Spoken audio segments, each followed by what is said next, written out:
Hello student, मैं Lalit Kumar Gupta, government polytechnic Ghaziabad. आज हम आपको डेटा स्ट्रक्चर में एसिम्प्टोटिक नोटेशन पढ़ाने वाले हैं।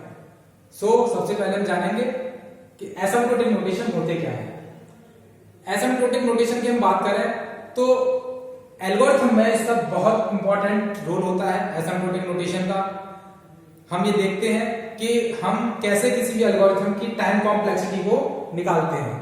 तो ये एसिम्प्टोटिक नोटेशन के माध्यम से हम उसका एक मैथमेटिकल रिप्रेजेंटेशन करते हैं जिससे कि हम किसी भी एल्गोरिथम का टाइम कॉम्प्लेक्सिटी को निकाल सकें। तो हम देखेंगे अब आगे कि कैसे हम इसकी मैथमेटिकल रिप्रेजेंटेशन करते हैं। हम सबसे पहले जानेंगे कि ये कितने टाइप की होती है। तो देखिए, सबसे पहले हम बात करते हैं तीन तरीके के हमारे एसिम्प्टोटिक नोटेशन होते हैं। सबसे पहला होता है हमारा बिग ओ नोटेशन, दूसरा है हमारा बिग ओमेगा नोटेशन और तीसरा है हमारा बिग थीटा नोटेशन। तीन तरीके के हमारे नोटेशन होते हैं। तो हम सबसे पहले पढ़ेंगे इसमें बिग ओ नोटेशन। तो बिग ओ नोटेशन का हम देखेंगे यहाँ पे कि कैसे हम इसका रिप्रेजेंटेशन करते हैं, मैथमेटिकल रिप्रेजेंटेशन करते हैं। तो देखिए, इसका सबसे पहले हम एक डायग्राम के माध्यम से आपको समझाते हैं कि क्या है ये। ठीक है, ये हमारा n हो गया, वहां पर हमारा t हो गया। तो देखिए, हम फंक्शन लेते हैं पहले। ठीक है, अब एक g ऑफ n लेते हैं।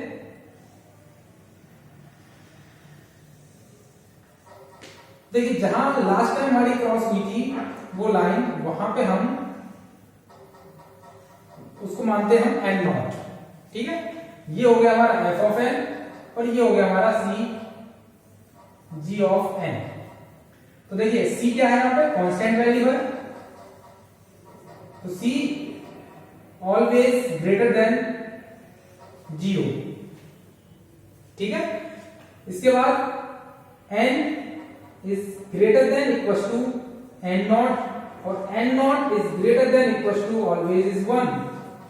तो ये हमारी कंडीशंस हो गई। अब हम इसको मैथमेटिकल फंक्शंस की बात कर रहे थे। देखिए, सबसे पहले हम बात करते हैं कि ये हमारा जो है ऊपर जो हमारा g ऑफ n है, f ऑफ n से हमेशा ऊपर रहेगा। तो ये कैसा हो जाएगा हमारा अपर बाउंड। कैसा हो जाएगा हमारा ये अपर बाउंड। और दूसरा हो गया हमारा ये बस्ट केस है। कैसा केस है, बस्ट केस।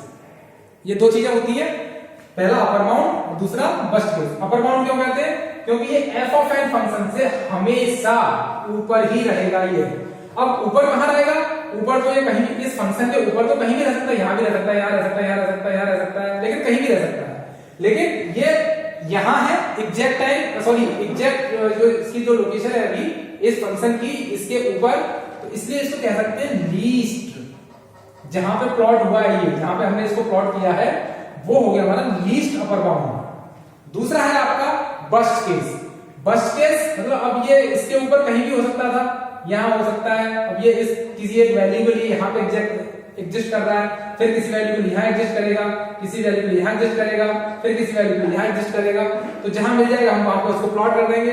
इसलिए इसको हम बस्ट केस कहते हैं। अब देखिए, इसका एक फंक्शन के माध्यम से समझते हैं इस चीज को। 0 is less than equal to f of n is less than equal to c g of n, यानी कि f of n is equal to big O g of n। Big O g of n। अब आप कहेंगे ये क्या कर दिया, big O हमने कहा था बिग O, यानी कि function is set to be big O g of n। Function is set to be big O g of n। हम इसके डी ओ कब कहेंगे, जब हमारी ये वाली जो इक्वेशन है ये क्या हो जाए, फुलफिल हो जाए। जब ये फुलफिल हो जाएगी, हमारी ट्रू हो जाएगी कंडीशन, तो हम इसको फंक्शन को कह सकते हैं big O g of n। अब देखिए, इसको एक न्यूमेरिकल के माध्यम से हम समझते हैं कि कैसे हम इसको फंक्शन को बिग O कहेंगे। तो देखिए, बिग f ऑफ n हम ले लेते हैं 2n² plus 5 g of n² ठीक है।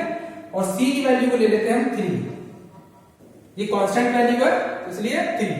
अब हम इस कंडीशन को देखेंगे, जो हमारी इक्वेशन है इसको प्रूफ करेंगे। तो n की वैल्यू को सबसे पहले हमने 1 माना कि हम 1 लेके चलते हैं सबसे पहले। तो f of n is less than equal to c g of n। तो f ऑफ n कितना है हमारा 2n² प्लस 5, c की वैल्यू 3 और g ऑफ n कितना है n²। ठीक है, अब n की वैल्यू 1 है तो 1 क्या होगी, 1 n² 1 हो गया, तो 2 into 1 2 प्लस 5 तो 7 is less than equal to, यहां कितनी होगी 1 3, फिर 3 होगी। तो दैट इज फॉल्स कंडीशन हो गई। हमारी कंडीशन कैसे हो गई, फॉल्स हो गई। इसके बाद n2 के लिए देखेंगे 2 है, 2 का स्क्वायर 4, 4 into 2 8 और 5 13 is less than equal to 3 into 2 का स्क्वायर 4 into 3 into 4 12। तो ये भी कैसे कंडीशन हो गई आपकी, फॉल्स हो गई। ठीक है, अब n इक्वल टू हम 3 ले लेते हैं।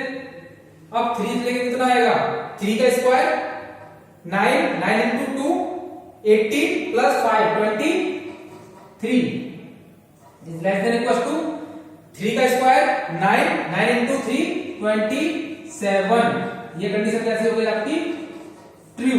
तो अब हम क्या करेंगे, अब हम करेंगे कि f of n is less than equal to c g of n for all n is greater than equal to 3।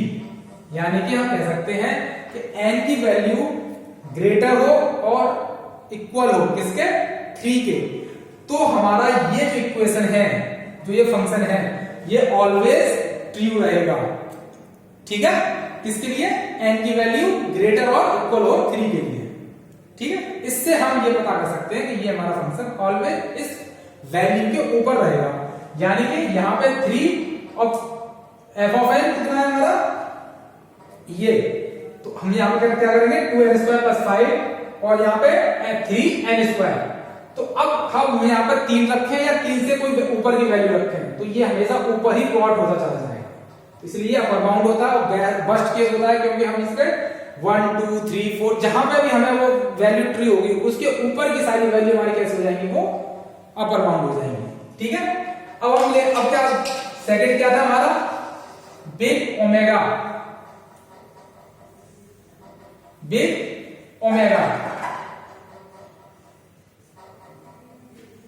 तो बिग ओमेगा में क्या है, बस जस्ट इसका रिवर्स है, जस्ट इसका रिवर्स, f ऑफ n और c dot g of n। बाकी ये एज इट इज रहेगा। ठीक है, यहां पर थोड़ी सी कंडीशंस चेंज हो जाएंगी। यहां पर हमारी कंडीशंस कैसे हो जाएंगी, चेंज हो जाएंगी। क्या हो जाएगा, ये तो हो जाएगा आपका बेस्ट केस। ये कैसा हो जाएगा हमारा, बेस्ट केस हो जाएगा। ठीक है, और यहां पे क्या हो जाएगा आपका लोअर बाउंड,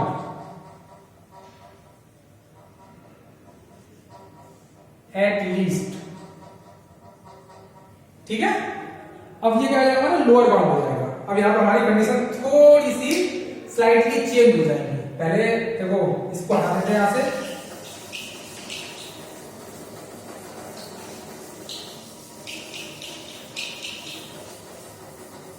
ठीक है, अब देखिए यहां पे हम क्या, जैसे हमने जस्ट रिवर्स कर देंगे, तो यहां पे भी हम इस फंक्शन को थोड़ा सा रिवर्स कर देंगे। क्या करेंगे, यहां से इस और यहां से इसको हटा दें और इसको जस्ट उलट कर दें, c g ऑफ n और यहां पे f ऑफ n, इसको भी हटा देंगे फिलहाल। ठीक है, अब ये हो गया हमारा बिग ओमेगा, कि यहां पे हमने जब देखिए इसके पहले हमारी जो ये लाइनें हैं यहां क्रॉस हो रही हैं, यहां टच हो रही हैं, यहां क्रॉस, लेकिन आखिरी बार जहां क्रॉस की है बस जस्ट उस वहीं से हम क्या करेंगे, कौन वो ले लेंगे हमारा n नॉट वैल्यू। जो जहां हमारा लास्ट क्रॉस हो रहा है, ठीक है, तो वो फंक्शन हमारे वहां से हमारे अलग अलग हो जाएंगे कि वो ऊपर ही रहेगा, वो एक नीचे रहेगा। लेकिन जहां पे हम बार बार हमारा ऊपर नीचे क्रॉस हो रहा है, कभी वो ऊपर कभी वो नीचे, कभी वो ऊपर कभी वो ऊपर कभी वो नीचे, इस तरीके से होगा, तो हम वहां पे प्लॉट नहीं करेंगे अपना, वहां पे हम वैल्यू को नहीं लेंगे। लेकिन जहां पे हमारा लास्ट बार क्रॉस हो रहा था, वहां से हम क्या करेंगे, एन नॉट ले लेंगे, और एन नॉट क्या होगा हमारा, ग्रेटर देन इक्वल टू 1 रहेगा। ठीक, अब देखिए यहीं से लेके चलते हैं हम, तो हमारे वैल्यूज यही रहेंगी। अब हम इसको कैलकुलेट करते हैं, n is equal to 1, g of n कितना है हमारा, n स्क्वायर, c की वैल्यू हमारी 3 है, तो 3 dot n square is less than equal to f of n। f of n कितना है हमारा, 2n स्क्वायर प्लस 5। ठीक है, पहले 1 के लिए, तो 1 के लिए कितना हो जाएगा 3, और ये कितना हो जाएगा 7। तो देखिए पहले में ही तो ट्रू हो गया, तो ये क्या हो जाएगा, ट्रू। तो अब हम यहां क्या लिखेंगे, for all n is greater than equal to 1, मतलब n की उन सभी वैल्यूज के लिए जो 1 हो या फिर 1 से बड़ी हो, वो कंडीशन हमेशा, ये वाला जो आपका जो इक्वेशन है वो ऑलवेज क्या होगी, फुलफिल होगी। यानी कि हम g ऑफ n हमेशा n इज इक्वल टू 1 या उससे ग्रेटर वैल्यू के लिए क्या होगा, हमेशा ये नीचे ही रहेगा और वो आपका रहेगा ऊपर रहेगा। f ऑफ n हमेशा आपका ऊपर रहेगा, यानी कि जो आपका g ऑफ n है वो हमेशा लोअर रहेगा। किसके लिए, n greater than equal to 1 के लिए। ठीक है, अब इसके ऊपर आप कुछ भी कैलकुलेशन करेंगे, ये ऑलवेज ट्रू, ये कंडीशन ऑलवेज ट्रू होगी। ठीक है, अब हम बात करते हैं तीसरे नोटेशन की। तीसरा नोटेशन है आपका थीटा नोटेशन। थीटा नोटेशन, ठीक है, अब हम इसमें एक फंक्शन और बना देंगे। ये हो गया आपका C1 और ये हो गया आपका C2, g ऑफ n। ठीक है,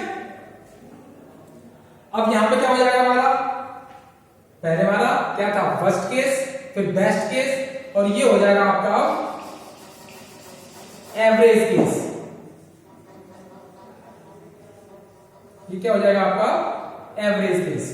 और यहां पे पहले हमारा अपर बाउंड था, फिर लोअर बाउंड, और अब हमारा हो जाएगा ये एग्जैक्ट टाइम। कैसा हो जाएगा, एग्जैक्ट टाइम।